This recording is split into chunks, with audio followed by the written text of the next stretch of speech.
누가복음 20장 9절부터 18절까지의 말씀 우리 한 목소리로 읽겠습니다. 그가 또 이 비유로 백성에게 말씀하시기 시작하시니라. 한 사람이 포도원을 만들어 농부들에게 새로 주고 타국에 가서 오래 있다가 때가 이름에 포도원 소출 얼마를 바치게 하려고 한 종을 농부들에게 보내니 농부들이 종을 몹시 때리고 거저 보내었거늘 다시 다른 종을 보내니 그도 몹시 때리고 능욕하고 거저 보내었거늘 다시 세 번째 종을 보내니 이 종도 상하게 하고 내쫓은지라. 포도원 주인이 이르되 어찌할까? 내 사랑하는 아들을 보내리니 그들이 혹 그는 존대하리라 하였더니 농부들이 그를 보고 서로 의논하여 이르되 이는 상속자니 죽이고 그 유산을 우리의 것으로 만들자 하고 포도원 밖에 내쫓아 죽였느니라. 그런즉 포도원 주인이 이 사람들을 어떻게 하겠느냐? 와서 그 농부들을 진멸하고 포도원을 다른 사람들에게 주리라 하시니 사람들이 듣고 이르되 그렇게 되지 말아지이다 하거늘 그들을 보시며 이르시되 그러면 기록된 바 건축자들의 버린 돌이 모퉁이의 머릿돌이 되었느니라 함이 어찌미냐? 무릇 이 돌 위에 떨어지는 자는 깨어지겠고 이 돌이 사람 위에 떨어지면 그를 가루로 만들어 흩으리라 하시니라. 아멘. 예수님께서는 유대 종교 지도자들과의 갈등 이면에 이렇게 형성되어 있는 영적인 실체를 들추는 악한 소장인들의 비유를 오늘 말씀하십니다. 악한 소작인들의 비유. 비유라는 것은 예수님을 믿는 자들에게는 특히 제자들에게는 하나님의 나라의 비밀을 알려주는 기능을 하지만 종교 지도자들처럼 믿지 않는 사람들에게는 오히려 진리를 가리고 숨기는 역할을 하는 것이 비유입니다. 그래서 눈이 있어도 귀가 있어도 보지 못하고 듣지 못하는 일들이 벌어지게 되는 거죠. 이 비유의 구성과 의미는 굉장히 단순한데요. 한 사람이 포도원을 만들었어요. 농부들에게 세를 주고 타국으로 멀리 떠나서 오랫동안 머물게 됩니다. 때가 돼서 지금쯤이면 수확을 했고 이제 어느 정도 일이 진행되었겠지 하고서 포도원에 생산된 소출을 받고자 종을 보내는데요. 농부들은 그 종을 어떻게 합니까? 때리고 모욕하고 빈손으로 아무것도 쥐어지지 않고 돌려보냅니다. 두 번째, 세 번째 보냈지만 결과는 같았어요. 고민하던 주인은 아들을 보내기로 결심을 하는데요. 그런 기대가 있었던 거죠. 내 아들만큼은 공경하리라. 내 아들만큼은 존대하리라. 주인의 아들을 어떻게 할 수 없겠지라는 마음이 있었던 거죠. 그런데 웬걸요? 주인은 아들을 보냈는데요. 농부들이 그가 포도원의 상속자인 것을 알고 재산을 빼앗으려고 작당을 하고 오히려 아들을 죽였다는 거예요. 종들은 능욕하고 때리고 돌려보냈는데 아들은 죽였어요. 그것이 오늘 이야기의 전부입니다. 포도원은 주인을 이야기하고요. 포도원 주인은 하나님을 이야기하고요. 소작인들은 종교 지도자들을, 그리고 종들은 하나님께서 계속해서 이스라엘 땅에 보내신 선지자들, 제사장들을 이야기하고요. 주인의 사랑하던 아들, 그 보냈던 아들은 메시아 예수 그리스도를 이야기하고, 다른 사람들 마지막 등장하는데 그 사람들은 이방인들을 이야기합니다. 당시에 이 말씀을 듣던 사람들에게는 매우 실감나는 내용이었을 거예요. 실제로 당시에 팔레스타인 땅에는 부재지주라는 사람들이 많이 있었어요. 뭐냐? 지주면 지주지, 부재지주. 그러니까 부재, 우리 전화했을 때 안 받으면 부재중 뜨잖아요. 전화를 했는데 그 전화한 자리에 그 사람이 없는 거예요. 그러면 부재하다, 그 자리에 없다라는 이야기거든요. 그러니까 부재지주라는 것은 땅을 많이 소유하고 있는 사람이 있는데 그것을 그 땅에 실제적으로 거주는 하지는 않지만 다른 사람들에게 세를 주어서 경작하게 하는 거죠. 그 사람들을 부재지주라고 표현을 하는데, 그래서 수확철이 되면 일정 기간의 소득을 이렇게 받는 사람을 부재지주라고 하는데, 이 당시에 팔레스타인 땅에서 실제로 이 부재지주들과 농부들 사이에 소작료를 거두는 그 일들 속에서 많은 충돌과 갈등이 빚어졌다고 합니다. 그 이야기를, 그 내용과 배경을 아시는 예수님께서 지금 이 비유를 사용을 하시는 거예요. 수확철이 되니까 부재지주는 소출의 일부를 거두려고 한 종을 보내요. 차례로 파송받은 종들은 하나님께서 그동안 이스라엘에 보내셨던 선지자들이었죠. 주인의 종들을 때리고 능욕하며 소작료를 주지 않고 돌려보낸 이 악한 농부들은 포도원을 잘 관리하도록 위탁받은 종교 지도자들인데, 선지자들의 말에 귀를 기울이기보다는 오히려 죽이기까지 하는 아주 끔찍한 만행을 저질렀어요. 수세기 동안 이스라엘에 보내셨던 그 수많은 선지자들과 제사장들은 실제로 참 많이 죽었죠. 13절에 보면 포도원 주인이 이르되 어찌할까, 내 사랑하는 아들을 보내리니 그들이 혹 그는 존대하리라 하였더니, 부재지주의 최종 방안이죠. 포도원 주인이 자기 종들을 학대한 죄를 물어서 소작인들을 아직 벌하지 않았다는 것은 그가 참 인내심이 강한 인물이라는 것을 우리에게 보여줍니다. 그렇죠? 3번이나 기회를 주고 마지막 아들까지 보내요. 그런데 심판은 하지 않았어요. 자기 백성을 오래 참으시는 하나님의 사랑의 모습이 여기에 담겨 있는 겁니다. 계속해서 기회를 주시는 거예요. 또 보내시고 죽여, 또 보내시고 죽여, 또 보내시고. 주님께서 여기 사랑하는 아들이라 그렇게 표현하시는데 바로 예수님 자신을 이야기하는 거죠. 나는 이렇게 너희들이 함부로 대우할 수 없을 만큼 하나님께 사랑받는 자였어. 밖에 나가면 찬밥 신세인데 자기 집에 가면 그래도 자식이 최고잖아요. 저도 뭐 하나 내세울 것 없는데 주변에 아버지 친구들 자식들에 비하면 저 볼품 하나 없거든요. 근데 제가 이제 명절 때 오기만을 기다리고 계실 텐데 그제도 전화를 했는데 그렇게 끔찍이도 저를 아끼고 사랑하세요. 제가 잘하지도 않는데 그냥 아들이니까. 그렇게 예수님도 하나님께 사랑받는 분이셨어요. 그런데 밖에 나오니까 찬밥 신세예요. 요단강에서 세례 받으실 때 하나님께서 하늘을 가르고 예수님을 향해 선포하셨잖아요. 내 사랑하는 아들이라. 변화산에서도 그랬죠. 예수님의 수제자들 3명과 함께 변화하셨던, 거기서도 하늘의 음성이 들리는데 예수님께서 하나님의 아들이라 그렇게 선포가 돼요. 그렇게 귀한 분이신데 우리는 그 당시에 유대 지도자들과 별반 다를 바 없는 우리는 예수님을 별로 달가워하지 않고 미워하고 싫어하는 것 같습니다. 예수님께서는 이 비유로 자신이 지닌 성격, 권위의 성격, 그리고 그 출처에 대한 종교 지도자들의 질문에 에둘러 답을 하십니다. 비유 속 아들처럼 예수님께서는 아버지 대신에 보내심을 받은 분이시기에 성부 하나님의 권위로 사역을 하셨죠. 하나님이 보내셨으니까. 주님께서는 완악하고 반역적인 이스라엘 민족을 되돌리고자 이 땅에 오신 거예요. 당시의 법률을 보면요, 땅 주인이 죽으면 그 땅을 소유하고 있는 사람들에게 재산권이 이전됐다고 합니다. 그러니까 이 농부들이 죽인 거예요. 그 땅을 차지하려고.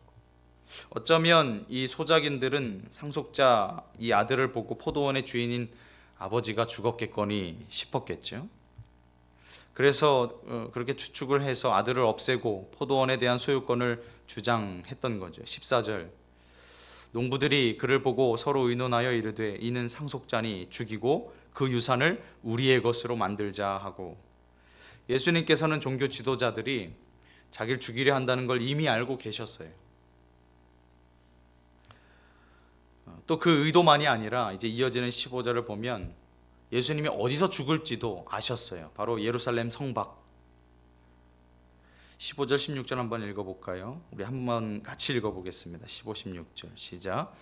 포도원 밖에 내쫓아 죽였느니라. 그런즉 포도원 주인이 이 사람들을 어떻게 하겠느냐? 와서 그 농부들을 진멸하고 포도원을 다른 사람들에게 주리라 하시니 사람들이 듣고 이르되 그렇게 되지 말아지이다 하거늘.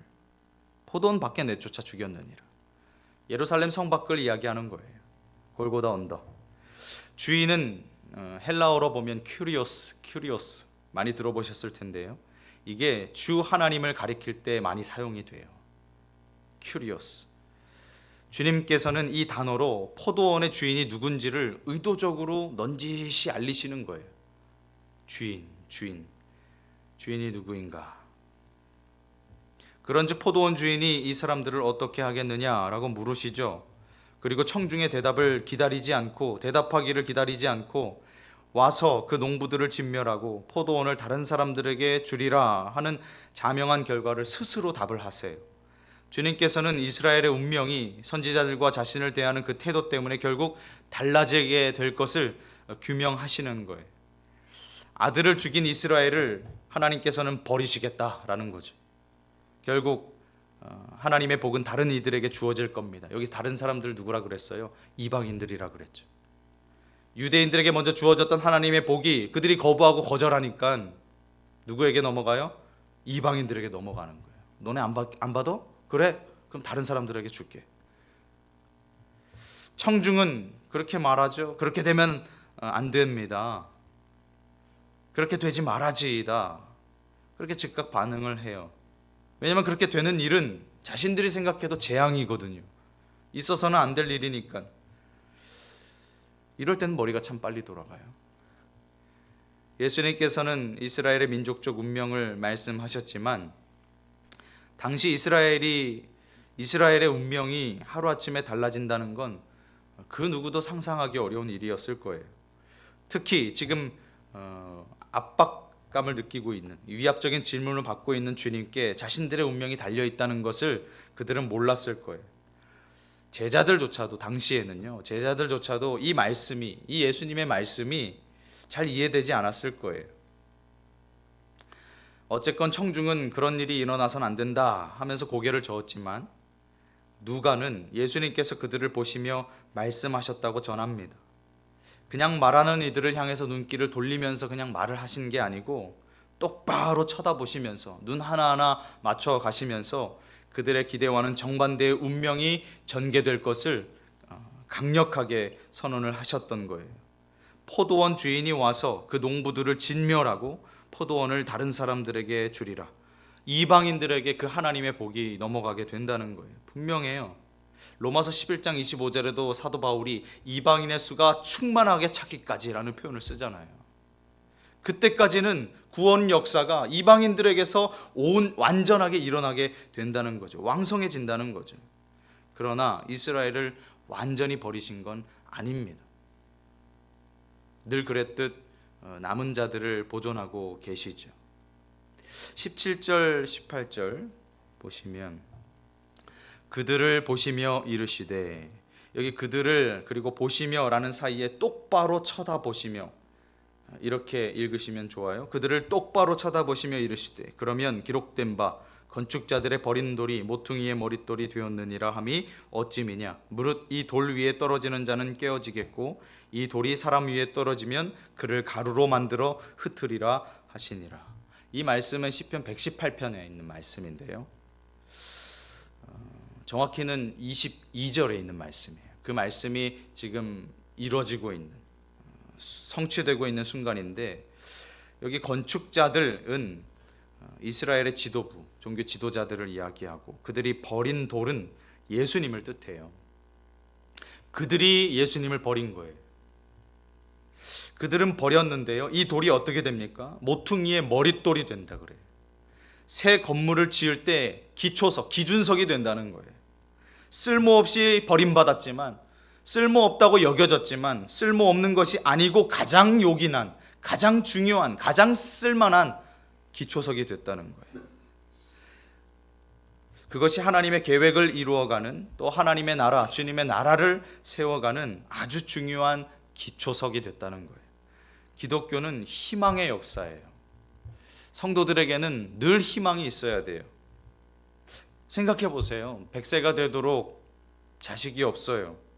그래도 희망이 있는 사람들, 앞에는 큰 바다가 넘실거려서 넘어가면 이제 물에 빠져 죽겠는데, 뒤에는 기마병들이 막 말발굽 소리를 따닥따닥따닥 내면서 두렵게 우리를 맹렬하게 쫓아옵니다.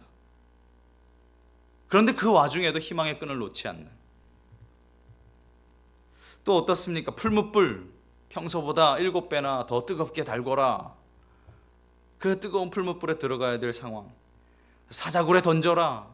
그 굶주린 사자가 얼마나 배가 고프면 달려들어서,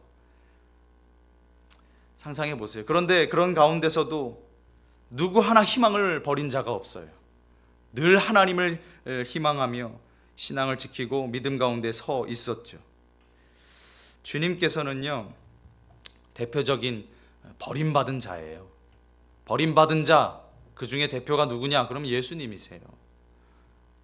건축자들이 버렸죠. 종교 지도자들이 버렸죠. 유대인들이 버렸죠. 십자가 위에서는 어때요? 하늘 아버지로부터 완전히 버림을 당하셨어요. 근데 그 고통을 다 감내하시는 거예요. 희망을 포기하지 않고. 예수님의 죽음은요, 하나님 나라의 확고한 머릿돌이 될 줄로 믿습니다. 그렇게 십자가에서 죽고 사흘 만에 부활하셔서 하나님의 높임을 받으셨어요. 십자가의 죽음으로만 끝났다면 철저한 실패자고 패배자였겠지만, 주님께서는 다시 일어나셔서, 다시 살아나셔서 성공자요 승리자가 되셨습니다. 버림받았다고 느끼는 곳에서도 하나님을 바라보세요. 그럴 때 있으시죠? 진짜 나 버림받은 것 같아. 너무 외로울 때, 너무 고독할 때. 그럴 때 하늘을 바라보셔야 돼요. 세상이 조롱하는 소리가 막 사방에서 들리는 것 같아요. 예수 믿을 때 그런 일들이 많이 있죠. 왜 저렇게까지 사나? 왜 저렇게까지 해야 하나? 그렇게 조롱하는 소리가 들릴 때도요, 하나님을 소망하고 희망하세요. 그러면 실패와 패배가 아니라 반드시 성공과 승리의 자리에 세워주실 줄 믿습니다. 하나님의 나라의 기초석으로 예수 그리스도와 함께하는 신앙인이 되시기를 바라요. 주님을 모퉁이의 머릿돌로 받아들이고 살게 되면 장차 주님과 함께 새 나라의 기초석으로 우리가 서게 될 줄로 믿습니다. 그렇지 않으면 오늘 예수님의 말씀처럼 그날이 되면 예수님에 의해서 산산이 부서지는 그 심판이 내 앞에 당도하게 될 거예요.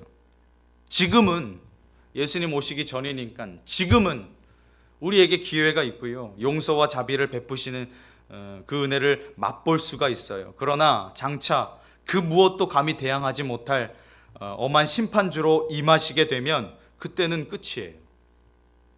어떻게 할 수가 없어요. 예수님으로 세워진 그 새 건축물, 즉 하나님의 나라는 어떤 것도 맞설 수 없고 지옥 권세라고 할지라도 무너뜨릴 수 없는 줄 믿습니다. 돌이 움직여서 개인에게 부딪히든 개인이 움직여서 돌에 부딪히든 그 충돌은 재앙을 불러오게 되어 있습니다. 왜냐하면 이 돌은요, 산산이 깨부수는 돌이기 때문에 그래요. 마지막 심판 때.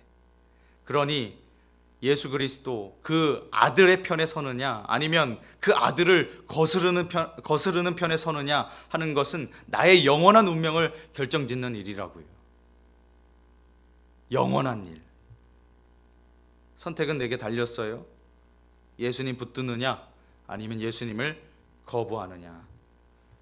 예수님 앞에 무릎 꿇고 그 이름에 경배하며 그 발에 입 맞추시는 삶을 사시기 바랍니다. 그렇지 않으면 예수님에 의해서 가루가 될 거예요. 새 몽둥이를 휘두르면 깨지는 질그릇처럼 그 주인이 그렇게 할 권리가 있잖아요. 내가 만들었으니까. 무서운 말씀이지만 주인은 그렇게 할 수 있는 거예요. 내가 만들었으니까 마음에 안 들면 깨트리는 거예요. 그것처럼 새 몽둥이를 휘둘러 깨지는 질그릇같이 완전히 파쇄되고 마는 심판을 면하실 수 있기를 주님의 이름으로 축복을 드립니다. 종교 지도자들은 비유를 다 이해하지 못했어요. 이 비유는 예수님과 관련된 거니까 예수님을 향한 그 믿음 위에서만 바로 이해될 수 있기 때문에 그래요. 예수님을 통해서 보지 않으면 이 비유는 영원히 이해될 수 없는 말씀이에요. 그래서 비유는 그들에게 뭔가 알려주는 것이 아니라 보고 있던 것, 듣는 것까지도 다 가려버렸고요. 그들을 혼란에 빠뜨리는 수단이 되고 말았어요. 자신들을 부정적으로 다루신다는 걸 이들도 느꼈었나 봐요. 예수님께 덤벼봤자 손해라는 것 정도는 눈치를 챈 거죠. 그러니까 우리 읽지 않았지만 내일 이어지는 본문, 월요일 본문 19절에 보면 이렇게 되어 있어요. 서기관들과 대제사장들이 예수의 이 비유는 자기들을 가리켜 말씀하신 줄 알고 즉시 잡고자 하되 백성을 두려워하더라. 지금 저 얘기 우리 들으라고 하는 얘기구나. 이 정도 눈치는 있었어요. 참 뜻은 깨닫진 못했지만. 그래서 잡아 죽이려고 이렇게 하려고 하니까 주변에 누가 또 들어와요? 예수님을 잘 따르는 또 백성들이 보이는 거예요.